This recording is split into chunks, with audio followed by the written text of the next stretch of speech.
Hey y'all, welcome to the Coyote Trapping School podcast. I am your host Chris Pope, coming at you self-quarantined from the Coyote Trapping School worldwide headquarters here. Trying to not contract coronavirus, which seems to be pretty easy for folks like you and me because we tend to not want to be around a lot of people to begin with and not live right in the big urban centers. So although apparently there's a big outbreak kind of in South Georgia, in one of the bigger cities in South Georgia, but not a big city by any means.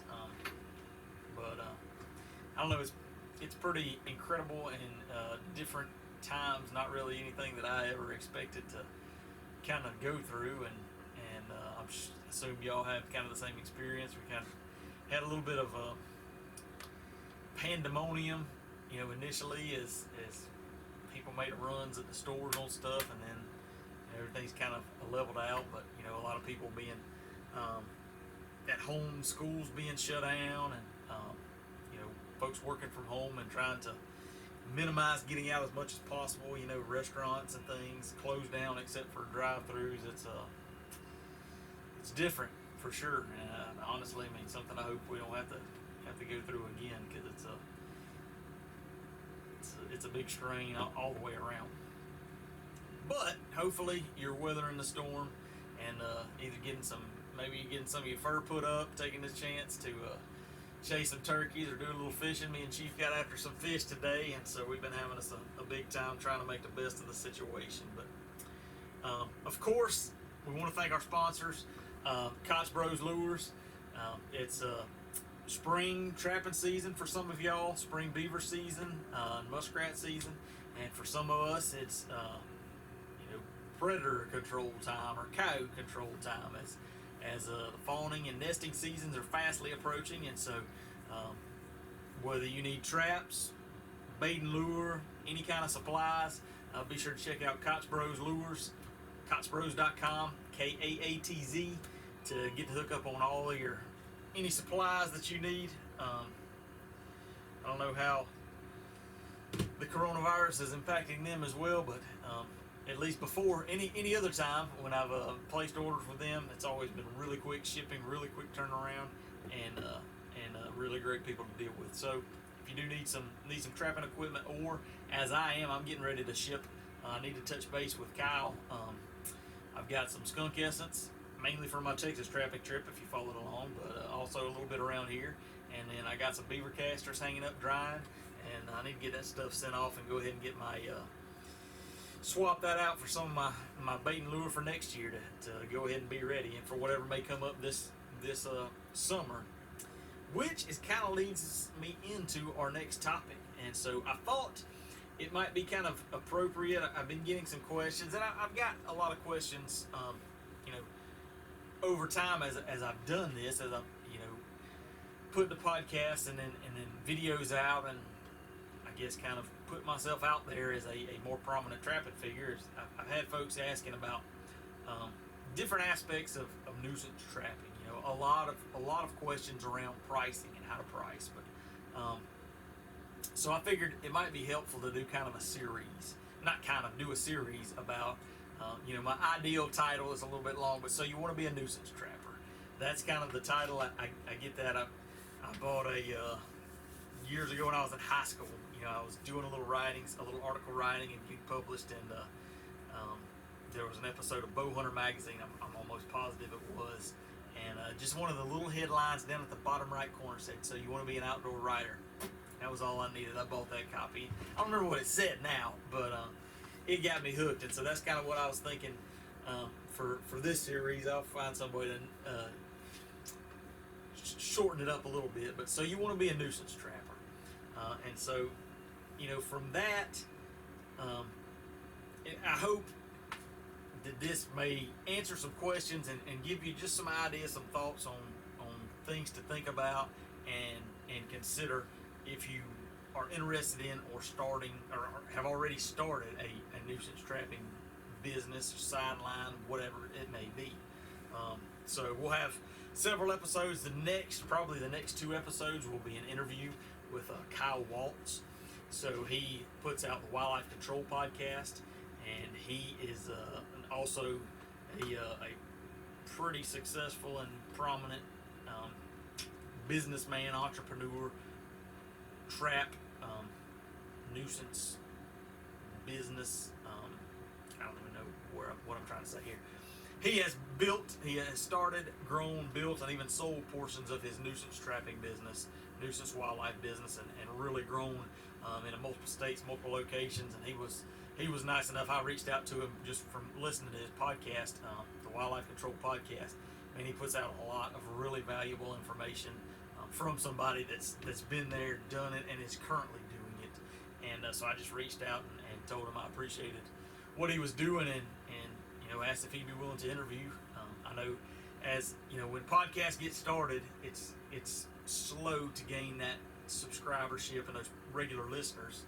And I thought we got a lot of people that may be interested, and so it may get us some good exposure to somebody that's got a lot of experience starting and growing a wildlife business, wildlife control business, but then also hopefully get him some good exposure to a lot of listeners, like I think many of you are, that at least have some level of interest. Because the fact of the matter is, at least in all of my experiences, if you get started trapping and you stick with it for even a couple of years, odds are you're going to get calls from folks that want you to try to trap something, whether that's beavers, foxes, whatever. And so there's, you got to kind of weigh that out and decide what you want to do. Do you want trapping to be strictly just a hobby, or do you want it to be more potentially a side business, or a pretty nice your main business? It can be all those things according to what you want out of it.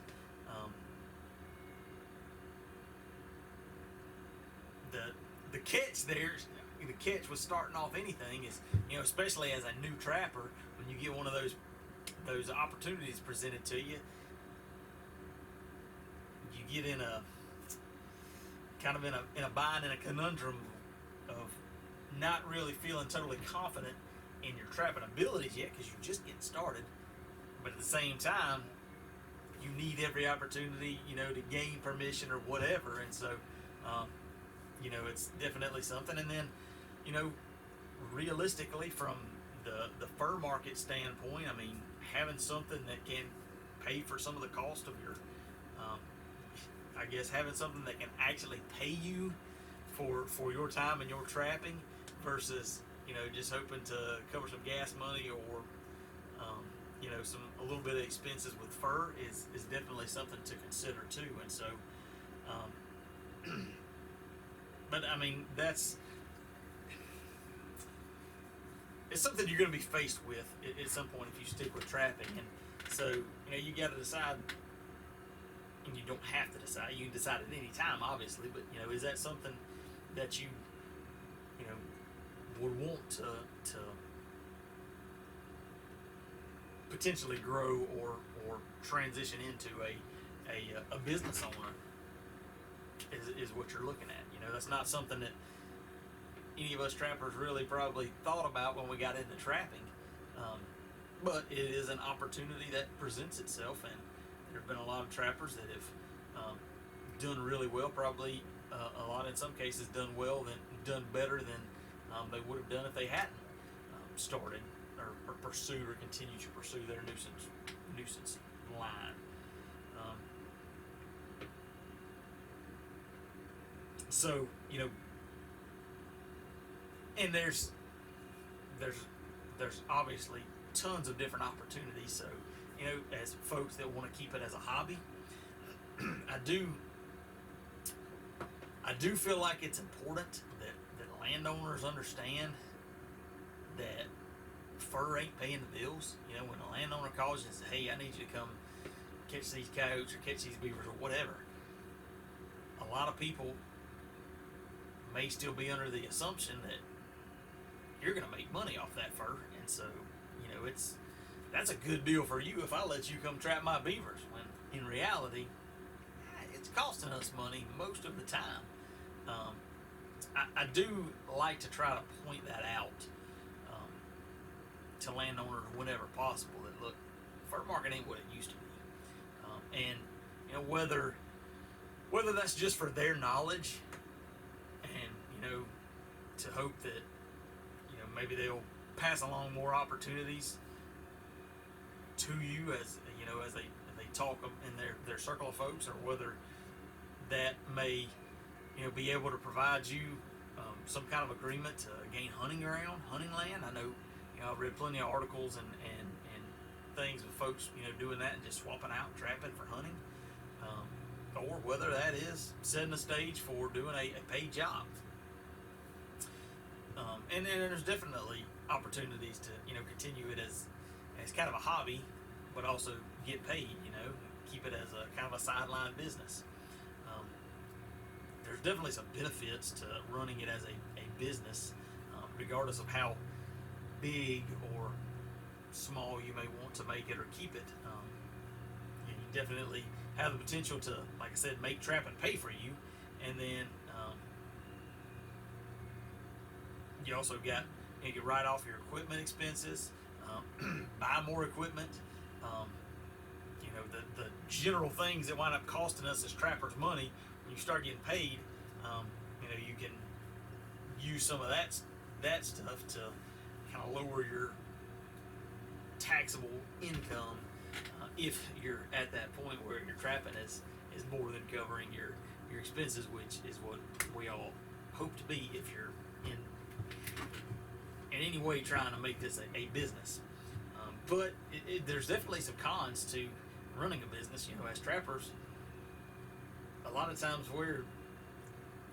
we are trappers and we do what we do, because we don't really like being around people and around crowds and dealing with people. And then, if you go into nuisance trapping of any kind, you're dealing with people, you're dealing with expectations, and that's one area where it definitely changes. From my perspective, it definitely has for me anyway. Of you got the expectation. You have to produce. You've got to catch those animals now. The landowners have expectations, and you've got to manage those expectations as a trapper. But you still got to produce, and that puts its own challenges in there. And then, quite honestly, at times that takes the fun out of it, and it turns it into a job, 100%. But that can be the case for pretty much anything.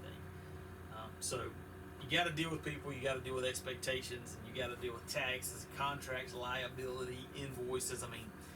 A lot of that stuff that, again, as trappers, we're not the best at. Tracking receipts and invoices and expenses and all is not exciting. It's not my forte, but it's a necessary evil if that's what you're looking at and that's what you're interested in. So I guess before we go too deep into this, setting the stage and really more for me than anything, and as I talk to you here, I'm just making sure,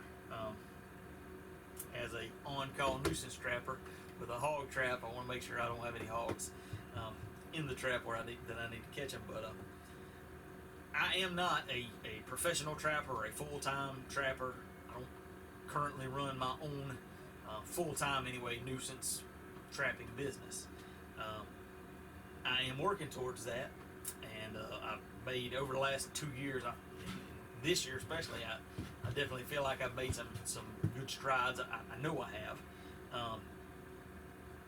I do have a lot of experience through the years. Like I said, as I started out trapping, wasn't long, and I started getting calls, and so I do a paid beaver job here and there, and then I've also worked for several other trappers that had their own nuisance businesses, doing contract beaver work and bad exclusion and things like that. So I've kind of gotten that experience secondhand from a lot of those guys too, and then also worked with USDA doing contract larger scale goose removals and predator control and things like that. So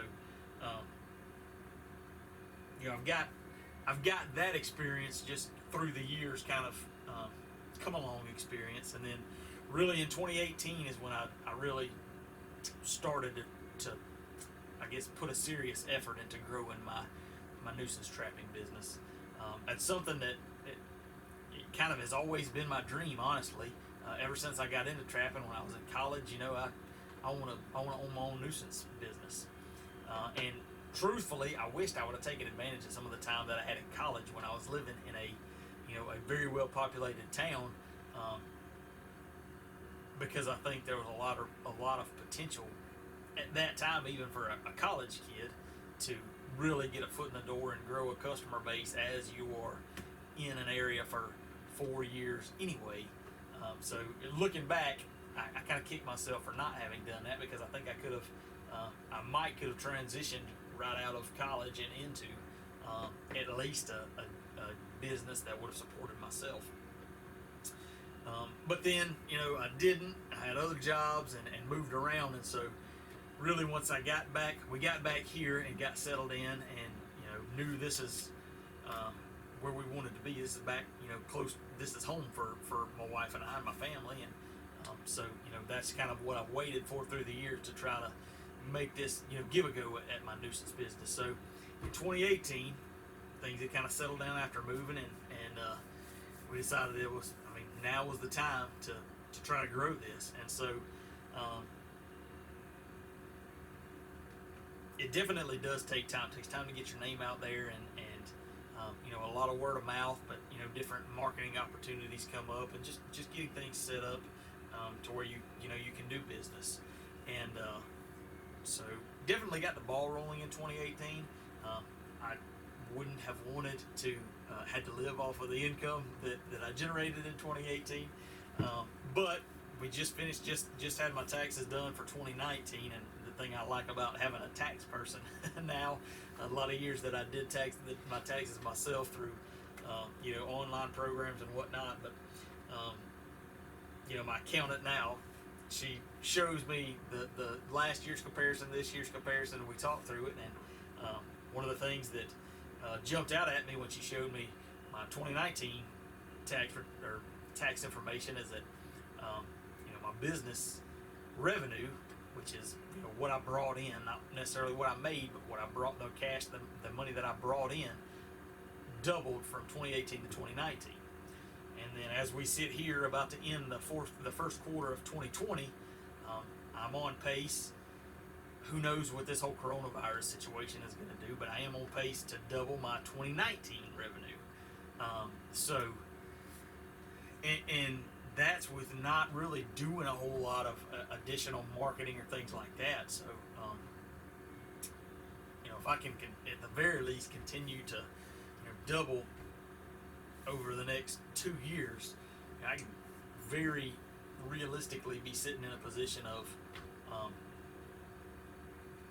being able to go full time in this business. And I hope as I look at ways to grow and to increase leads and calls, I hope maybe we can speed that timeline up a little bit.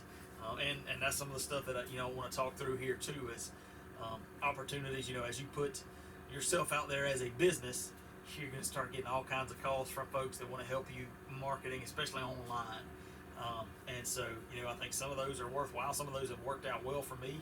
I haven't tried all of them, and don't necessarily intend to try all of them, but I'm definitely experimenting with ways that I can generate and increase the call volume that I get, because ultimately your number of calls directly relates to the revenue that you're going to earn, right? So,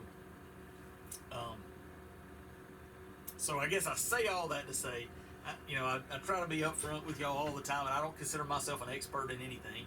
Sure don't consider myself an expert at growing a business, but I've got some experience and some history, and I'm moving this business in the right direction. That I think, I'm not trying to tell you how to run a business, but I'm trying to show you some of the things that I've learned from, and some of the things that I think would be helpful to somebody that's interested in or trying to start a business.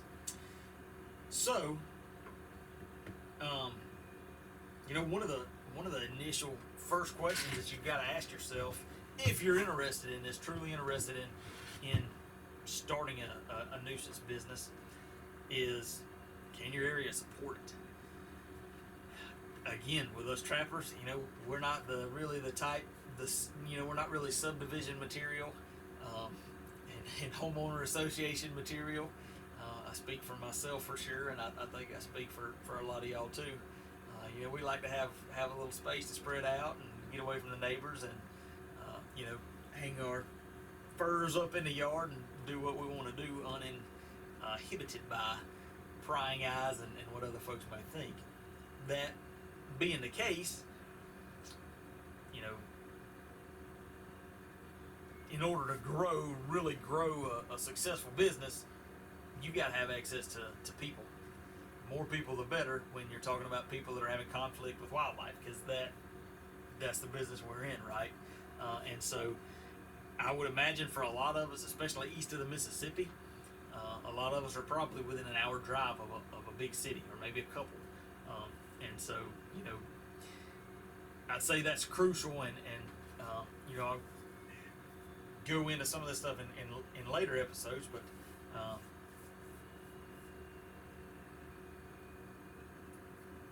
depending on the size of the city and the population, it may be very well could be worthwhile to reach out farther. And you probably already have a good idea of who your competition may be and what other folks are doing, and so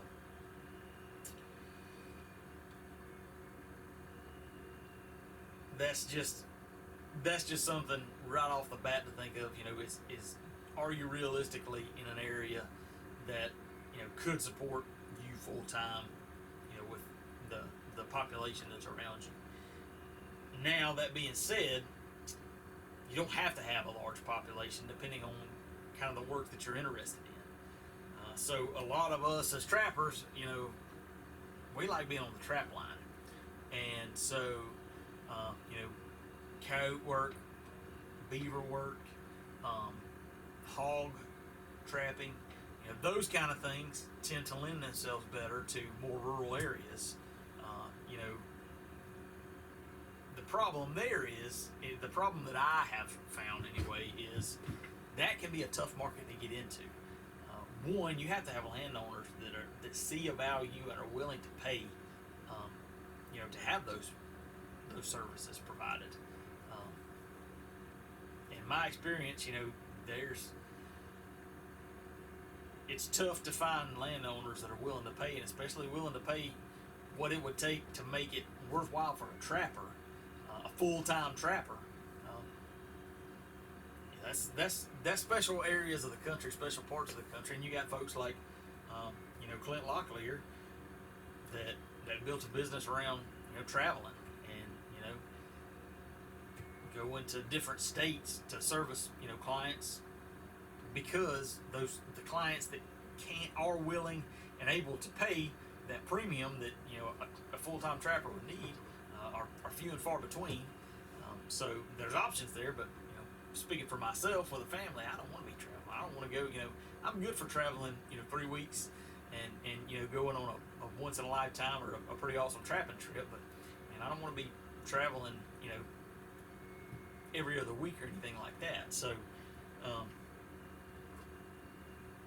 but in general, in my experience, it's tough to get in. It's tough to find landowners who are willing to pay. If you are in that area where there's quail plantations or possibly timberland, and you can work out a contract with the timber company, primarily for beavers, but potential for hogs maybe. A lot of times, there's folks doing that already in those areas, so that's another thing you're competing with is folks already in the area doing that. And I'm not saying, I'm not trying to discourage you from targeting that. I would just say that you need to give yourself more time. Those are definitely markets and areas that you can get into, and it's just a matter of putting yourself in those areas, and putting yourself around those people enough to kind of get your foot in the door. And for me, that in some cases has been trapping for free, just to get my foot in the door, to grow my trust and relationships, and get my name out there. Really, over this past year, I've got one, especially one landowner in particular that I trapped some otters and beavers for. I did the job for free. Well, I got two. One guy that I started hog trapping for, to get some experience with my equipment and all. Didn't charge him a dime. Caught 50 pigs off his place, and that gave me the success and the experience and the credibility that ever since then, any other place I've trapped, I've been paid to trap, including going back to that guy's place. And then, the other situation, I trapped beavers and otters for a guy, and he was pretty well connected in some farm services, and wound up, through his recommendation to somebody else, I picked up a big property to trap hogs and predators on that's paid me darn well.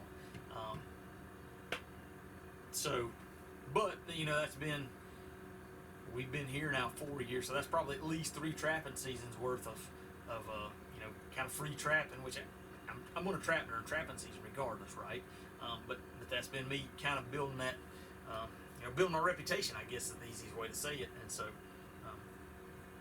I guess I say all that to say I don't want to discourage anybody, but that hog, coyote, beaver market, in my opinion, is more of a specialty market, and it's harder to get into.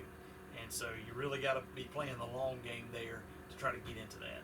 Is where I long-ended way of saying that. Then you've got the other option of, if you've got a heavily populated area, you've got plenty of suburban and urban type areas, then you get into the residential side, which is much easier to get into, just because if you're willing to market and do some things to put yourself and put your name out there again, but not necessarily in the same way. That is not necessarily as glamorous from a trapper's perspective. There you're dealing with bats and squirrels and flying squirrels, and occasionally a raccoon or a skunk under a house or something like that. But you're dealing with multiple homeowners a day usually. Nobody's ever happy to give you a call or see you because they're going to have to pay you. This during wildlife is costing them money, and 90% of the time you're either going to be in an attic or in a crawl space.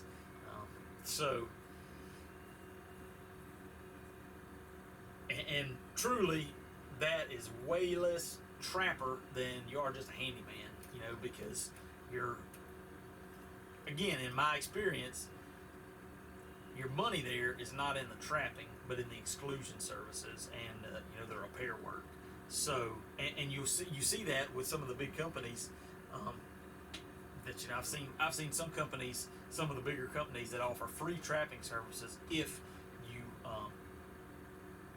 you agreed to let them do the exclusion on your house. And so there, and I just finished a job, not a big, but an exclusion job last week, and I did wind up catching 2 flying squirrels out of the house, but it took probably 3 full days of working, sealing up around the edges of the house and the ridge cap and different things, being in the attic a little bit. That job wasn't a whole lot of attic work, but a lot of roof work, a lot of ladder work, but the job paid really well. That's the I guess that's kind of the two ends of the spectrum. And we'll talk about it. I'm going to do at least 2 episodes on how to charge and kind of my perspective on charging. I've put together what I think is going to be a really helpful, and it's been really helpful for me anyway. And right now I got to find a fancier name, but I've been calling it my overhead sheet. And that's just where I've plugged in any and every potential expense that I can think of that I incur through operating a business. And I think that's one of the areas where, in my opinion, trappers, especially starting out trappers, or I don't want to say starting out trappers, but trappers starting in a nuisance business don't charge enough. And I myself was one of there too, because you get back into that kind of conundrum of, I don't have a lot of experience, and I need a job to get the experience. So, what do I feel comfortable charging this landowner or this homeowner, knowing that for me, this is kind of on the job training. And so, I definitely think I hate to say it's kind of reasonable to undercharge to start with, although it can set and does kind of set an uneasy precedence that you really need to work out of quickly. That being said, I think this overhead sheet will really open your eyes.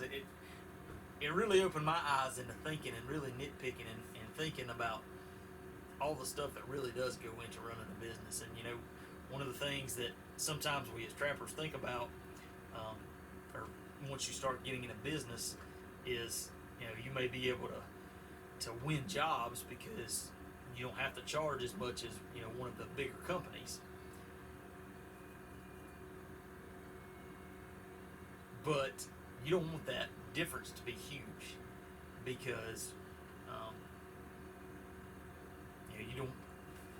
Personally, I don't want to be. I've kind of gotten to the point that I don't want to be the cheapest, right? I mean, I do recognize the value that I bring to the table, the service that I provide, and the knowledge that I provide, and I've had good luck selling customers, even when I wasn't the cheapest offer they had, but because of my approach and just kind of being personal and trying to build a little bit of a relationship with them, and explain to them what I'm looking at, why I'm looking at it, and what I intend to do. So kind of getting long-winded there, but hopefully that'll be really helpful to any of y'all that are looking at getting started and just really struggling with how to charge. Because, like I said, for me, it definitely opened my eyes. Man, when you really get to think about all the things that go into you being able to be on a job and finish a job, there's a lot of expense that you as the trapper have, that a lot of us don't take into account. So, I don't know that I sold that really well. I was kind of going down the two option scenario. You got the more rural hogs, coyotes, beavers, and then you got the residential, a lot of exclusion dealing with bats and squirrels. Definitely that's where the money is, in my opinion. It is not as much trapping. The one I do enjoy it because you still got to think on the fly, and sorry about that. Had to deal with a vomiting baby, but trying to pick back up where I left off. Not trying to discourage anybody from the kind of the residential side, because it's not as much trapping per se, but it is still, in my opinion, it's still really rewarding. It's being able to help somebody that's got a serious problem. There's a good satisfaction in that. I like. You also get a lot of interaction with people, and get a chance to show them stuff they've never seen before. I trapped a beaver. I trapped a beaver today on a big lake. Caught it in a cage trap, and the homeowner was there with her sons, and that's the first time they'd ever seen a beaver up close in person. Those opportunities that I've talked about before, that we get as trappers, just because my son, he doesn't think twice. We caught a hog, a big sow, last weekend. But after this sow, she was with a group of 5. She was with a group of one sow that had 7 little ones with her, and this additional sow, I knew she was pregnant. She was just so heavy, and I really wanted to catch her, and so we did. We caught her. It took another week. I caught the one group, and had a little bit of a malfunctioned with the gate and had her in the trap with the others. She got out before the gate actually fired, but I wound up catching her a week later. Long story short, and so the landowner there, not the landowner, but some of the landowner family came, and they had a couple of daughters that came to look at look at the hog in the trap, and my son, he's sitting there talking about the babies, and we're going to see the babies, and that's what he's excited about is cutting them open and seeing how many babies they got in them. That's stuff that probably 99% of 6-year-olds have never even thought about seeing a hog fetus or a beaver fetus or anything like that. Stuff that we take for granted, and that our kids get exposed to, that the vast majority of kids never get exposed to, but that are super excited and interested in stuff like that. So, it is fun from that aspect. It is definitely fun because it's always, it's always something different with every house. You kind of get trends of things to look for and places that you suspect, but it's definitely there's always something different, so it's always kind of challenging and keeping you on your toes there. So definitely rewarding either way. Finally, kind of wrapping up, the big question, in my opinion, that you got to be able to answer is, are you willing to put in the work? And more than the work is the time. As trappers, we're not afraid of work. Trapping is work, and it takes time. But trapping season is a small part of the year, and so I think a lot of us probably go into trapping season, we're super pumped and excited, and we feel an obligation once trapping season's here to be trapping as much as possible. But that kind of puts a strain on things, and a lot of us, myself in anyways. By the time the trapping season kind of wraps up, I'm pretty well ready for it to wrap up. To be able to slow down a little bit and move on to other things, and this is going to be all the time, and kind of, especially at least starting out, I feel like it's important, and I think it adds business to offer basically 24/7 service. And that's happened to me several times. I've had, last year I had a guy call me at 9 o'clock on Friday night, had a snake in his house. Dropped everything, drove 30 minutes, got the snake, and came home, and made some money doing it, and didn't have a problem with it. But it's those kind of things that you never know what to expect or when to expect it, and not so much a concern probably for you and I as much as it is to make sure our families are on board with what the outlook is, what we're looking at here, because it's definitely probably going to put a strain on things when 7 o'clock on Friday and you get a call and have to leave dinner with your wife and your family to go attend to somebody else in their family. So that's something that really puts trapping in a different light than pretty much any other industry. Is that you got to be ready to respond, and then when you got traps set, you got to check them every day. Whether if you got them set on the weekends, you got to check them on the weekends, just like footholds. So there's that. I guess kind of the flip side of that is those kind of calls are really what us trappers love anyway, because that's a quick response. We're not going to spend a bunch of time sealing up a house. We're going to catch an animal right then, and that's exciting, at least to me. Hopefully, in general, it's exciting that we're trying to catch an animal. Not always is the animal going to be there, but anyway, the last thing that I will say that I think is important to think about is if this is something you want to take and you want to take it full time, is to also think what does that look like, and kind of can think about growth insofar as potentially having some other people to help, because the one thing in my opinion to me being an entrepreneur, being a business owner, part of the allure, I feel like everybody says this, is freedom and flexibility. The problem is, if you're the only one bringing in the money, you don't have a lot of freedom or flexibility, because if you don't go to work for a week, you don't have any money for that week, you know. And so that's something that, you know, trappers in general, you know, probably are not that business minded and thinking like that. But you know, I think I've heard Dave Ramsey say before, you know, people call in and talk about their business, and he'll flat tell them, he said, you don't own a business, you own your job.